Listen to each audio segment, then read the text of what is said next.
যতক্ষণ বাঁশিটা বাজছে না 90 মিনিটের ততক্ষণ তোমার সুযোগ আছে, সে তার 1 সেকেন্ড আগ পর্যন্ত তোমার সুযোগ আছে। তুমি আর্জেন্টিনা সাপোর্ট করো কিংবা না করো, তুমি হয়তো বা ব্রাজিল, পর্তুজিল, স্পেনজিল যা করো তুমি সাপোর্ট করো, একটা কথা বারবার চলছে যে একদল বলছে যে আর্জেন্টিনা যা খেলছে তার সবটাই স্ক্রিপ্টেড, কিংবা একটা দল বলছে যে আর্জেন্টিনা যা খেলছে তার আসলে একটা টিম গেম কিংবা একটা স্ট্র্যাটেজি।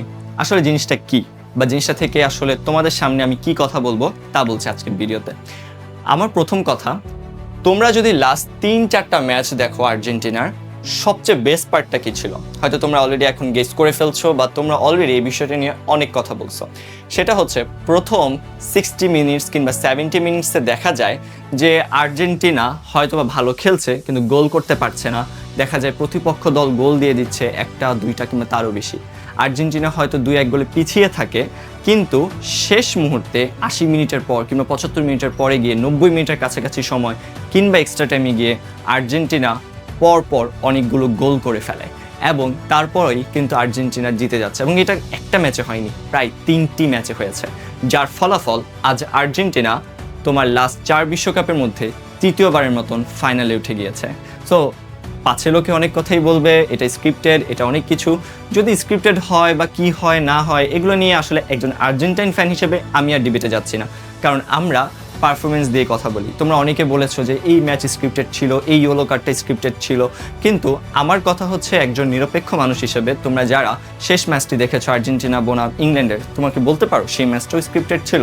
আসলে এগুলো পাছে লোকে বলবেই, এই জীবনটার সাথে তোমাদের অনেক মিল আছে। প্রিয় সেকেন্ড টাইমার্স, তোমরা যেমন ফার্স্ট টাইমে চান্স পাওনি কিংবা চান্স পেয়েছো বা চান্স পাওনি, যাদের ফলাফল ভালো হয়নি তাদের নিয়ে পাছে লোকে তো অনেক কথাই বলছে, সেই সব কিছুরই মিল আসলে ছিল।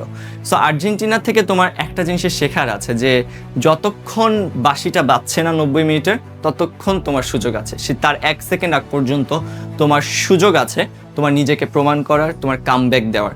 আর সেকেন্ড টাইম জার্নিটাই এমন, তুমি ভাবছো যে সব শেষ, সব কিছু শেষ, না, তোমার হাতে এখনও সেকেন্ড টাইম দেওয়ার জন্য প্রায় 20টিরও বেশি ইউনিভার্সিটিতে সুযোগ আছে, যেখানে তুমি এখনও তাদের পরীক্ষাগুলো হওয়ার জন্য এখনও সামনে 3 থেকে 4 মাস সময় আছে। সো এখনও তোমার সুযোগ আছে নিজেকে প্রমাণ করার এবং আরেকটা স্ট্রং কামব্যাক দিয়ে তোমার স্বপ্নটা পূরণ করার। সো তুমি যদি মনে করো সেই কামব্যাক দেওয়ার শক্তি তোমার আছে, সেই স্ট্র্যাটেজি তোমার আছে, সেই প্রস্তুতিটা তুমি নিতে চাও, তাহলে তুমি ঠিক জায়গায় এসেছো। সেটা হচ্ছে আমাদের এডুকেশনের সেকেন্ড টাইম অপটিমিস্টিক ব্যাচ। যেই ব্যাচে তুমি আমাদের বিভিন্ন বিশ্ববিদ্যালয়ে যেখানে তুমি সেকেন্ড টাইম দিতে পারছো তার সব কোর্স তুমি পেয়ে যাবা, এবং আমাদের আগামীতে যে কোর্সগুলো আসবে সেই কোর্সগুলো তুমি ফ্রিতে পেয়ে যাচ্ছ। কিন্তু এই সুবিধা বা এই সুযোগটা আসলে সীমিত সময়ের জন্য, আর বেশি সময় বাকি নেই। যদিও আমাদের কোর্সে প্রায় 2 মাস হতে চলেছে, অর্থাৎ তোমরা যদি ভেবে থাকো যে এখনও দেরি করলে তুমি আসলেই দেরি করবে বা এই সুযোগটা তুমি হাতছাড়া করতে চাও, তাহলে আসলেই তুমি সুযোগটা হাতছাড়া করে ফেলবে, কারণ এই একটি কোর্সে তুমি প্রায় 20টিরও বেশি ইউনিভার্সিটির প্রস্তুতি নেওয়ার সুযোগ পাচ্ছ।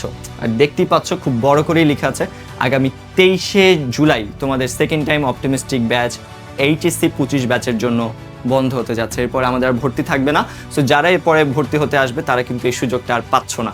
তাই আর দেরি না করে এখনই সিদ্ধান্ত নাও তুমি আসলে কি করতে চাও, তোমার প্রস্তুতিটাকে তুমি কোথায় নিয়ে যেতে চাও, এবং তুমি কি আসলে একজন প্রপার সেকেন্ড টাইমার হয়ে পাবলিকান হতে চাও কিনা।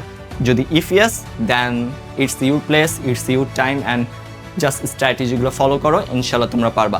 আবারও বলছি, আর্জেন্টিনা ফলো করো না করো, বাট যখন খেলা দেখছো খেলা থেকে শিক্ষণীয় বিষয়গুলো নেওয়ার চেষ্টা করবা এবং নিজের লাইফে সেটা ইমপ্লিমেন্ট করার চেষ্টা করবা। ইনশাল্লাহ দেখা হচ্ছে তোমাদের সাথে। বিজয়।